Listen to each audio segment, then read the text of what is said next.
पुराण साहित्य में गरुड़ पुराण का प्रमुख स्थान है।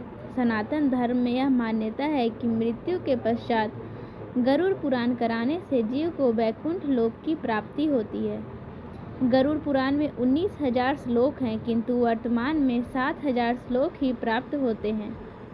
प्रेत योनि को भोग रहे व्यक्ति के निमित्त गरुड़ पुराण करवाने से उसे आत्म शांति प्राप्त होती है और वह प्रेत योनि से मुक्त हो जाता है। गरुड़ पुराण में प्रेत योनि एवं नरक से बचने के उपाय बताए गए हैं। इनमें प्रमुख उपाय दान, दक्षिणा, पिंड दान, श्राद्ध कर्म आदि बताए गए हैं। मृत आत्मा की सद्गति हेतु पिंड दान आदि एवं श्राद्ध कर्म अत्यंत आवश्यक हैं और यह उपाय पुत्र के द्वारा कराना चाहिए, क्योंकि पुत्र ही तर्पण या पिंड दान करके पुण्य नामक नरक से अपने परिजन को बचाता है। पुत्र का मुख देखकर पिता पैतृक ऋण से मुक्त हो जाता है। मृत्यु के बाद क्या होता है, यह सवाल सबके मन में आता है और इन सभी सवालों का वर्णन गरुड़ पुराण में पूरे विस्तार के साथ मिलता है। मनुष्य अपने पाप पुण्य कर्मों से शुभ अशुभ, नैतिक अनैतिक जो भी कर्म करता है, गरुड़ पुराण ने उसे 3 भागों में विभक्त किया है। पहली अवस्था में मनुष्य अपने शुभ अशुभ, बुरे अच्छे कर्मों को इसी लोक में भोग लेता है। दूसरी अवस्था में मृत्यु के उपरांत मनुष्य विभिन्न 84 लाख योनियों में से किसी एक में अपने कर्म के अनुसार जन्म लेता है। तीसरी अवस्था में वह अपने कर्मों के अनुसार स्वर्ग और नरक को प्राप्त करता है।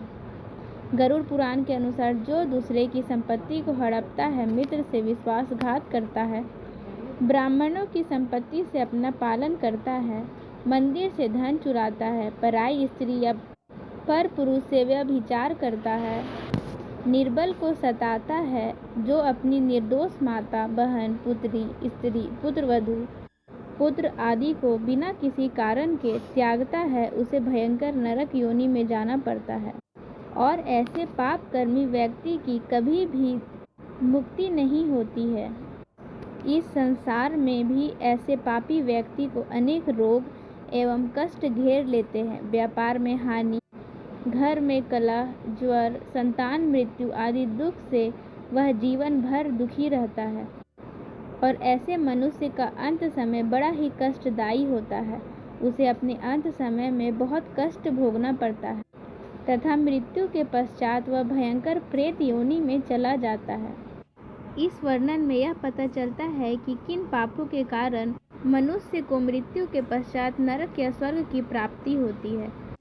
इसके बाद पक्षीराज गरुड़ भगवान विष्णु से पूछते हैं कि मनुष्य को मृत्यु के पश्चात किन किन पाप कर्मों के कारण उसे कौन सा नरक भोगना पड़ता है, कृपया कर मुझे बताइए। तो भगवान विष्णु कहते हैं कि मनुष्य को मृत्यु के पश्चात अलग अलग पापों के अनुसार मनुष्य को अलग अलग प्रकार के नरक को भोगना पड़ता है। और विष्णु भगवान कहते हैं कि जो लोग दूसरे के पैसे लूटते हैं, उन्हें यमदूत रस्सी से बांधकर नरक में मारते हैं। अगर वो बेहोश हो जाते हैं तो उन्हें होश में आने के बाद फिर उन्हें पीटा जाता है। इस नरक को तमिश्रम नरक कहा जाता है। गरुड़ पुराण के अनुसार नरक का ये हिस्सा उन पति या पत्नियों के लिए होता है जो अपने पति या पत्नी के साथ तब तक ही रहते हैं जब तक उनके पास पैसा रहता है और खुशी रहती है। इसमें भी तमिश्रम जैसी सजा देने का प्रावधान है, जिसे अंधतमश्रम कहा जाता है। रौरवम नरक, ये सजा उन पापियों के लिए है जो दूसरे की दौलत पर ऐश करते हैं और उनकी खुशियाँ छीन लेते हैं। ऐसे पापियों को सांपों से भरे हुए एक कुएं में धकेल दिया जाता है। कुंभी पाकम, ये सजा उन पापियों के लिए है जो अपनी स्वार्थ के लिए जीवों को मारते हैं। ऐसे पापियों को बड़े बर्तन में गर्म तेल डालकर तला जाता है। गरुड़ पुराण में कुंभी पाकम से संबंधित एक श्लोक भी मिलता है। शीघ्रम प्रचल दुष्टात्मनम गतोषित्वम यमायलम कुंभी पाका दीन राकात्वम नेश्यामश्च माचीम। इसका अर्थ है कि दुष्ट एवं पापी व्यक्ति को यमदूत पकड़कर कुंभी पाक आदि नरकों में कोड़े मारते हुए, घसीटते हुए ले जाते हैं और वहां यमदूत उसे पाश में बांध देते हैं। वह भूख प्यास से अत्यधिक व्याकुल और विकल होकर दुख सहन करते हुए रोता है। उस समय मृत्यु काल में दिए दान अथवा स्वजनों द्वारा मृत्यु के समय दिए पिंडों को वह खाता है, तब भी उसकी तृप्ति नहीं होती है और वह दुख से व्याकुल होकर तड़पता रहता है और जल और अन्न की मांग करता रहता है। पिंड दान देने पर भी वह भूख एवं प्यास से व्याकुल रहता है। मांस भक्षण करने वाले व्यक्ति को नरक में वे सभी जीव मिलते हैं जिनका उसने मांस भक्षण किया था, और वे वहां उसके मांस को नोचते रहते हैं तथा वह कई कल्पों तक प्रेत योनि में भटकता रहता है। कालासूत्रम, ये सजा उनके लिए होती है जो अपने बड़े बुजुर्गों का सम्मान नहीं करते। इन पापियों को नर्क की आग में डुबाया जाता है। ऐसा तब तक किया जाता है जब तक उनकी खाल ना निकल जाए।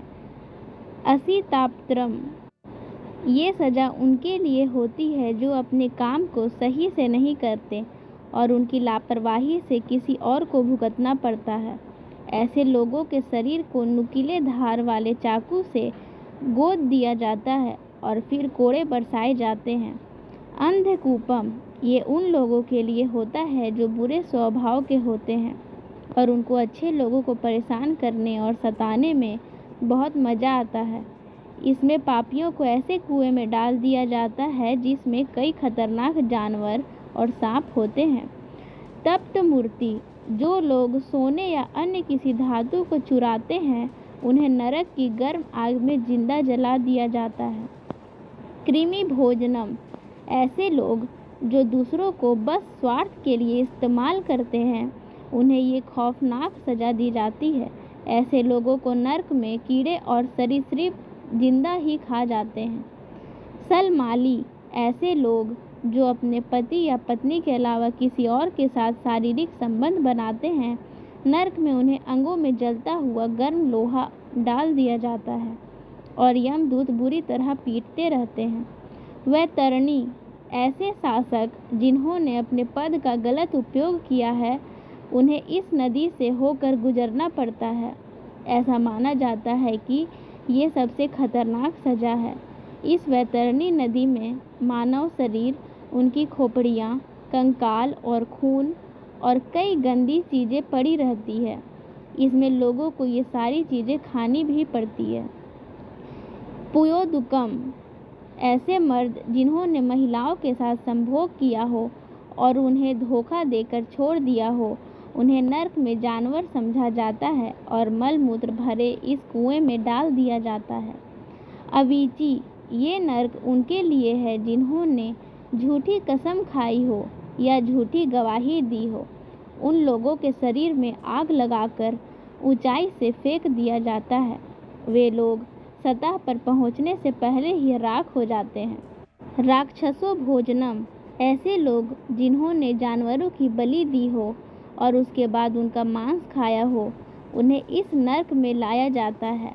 जितने जीवों को पापियों ने मारा होता है वो सारे यहाँ उपस्थित होते हैं और उनको चीर कर खा जाते हैं। दंड सूकम, जो लोग जीवों के मांस का और उनके शरीर का व्यापार करते हैं उन्हें यहाँ लाया जाता है और कुछ राक्षसी जीव उन्हें जिंदा खा जाते हैं।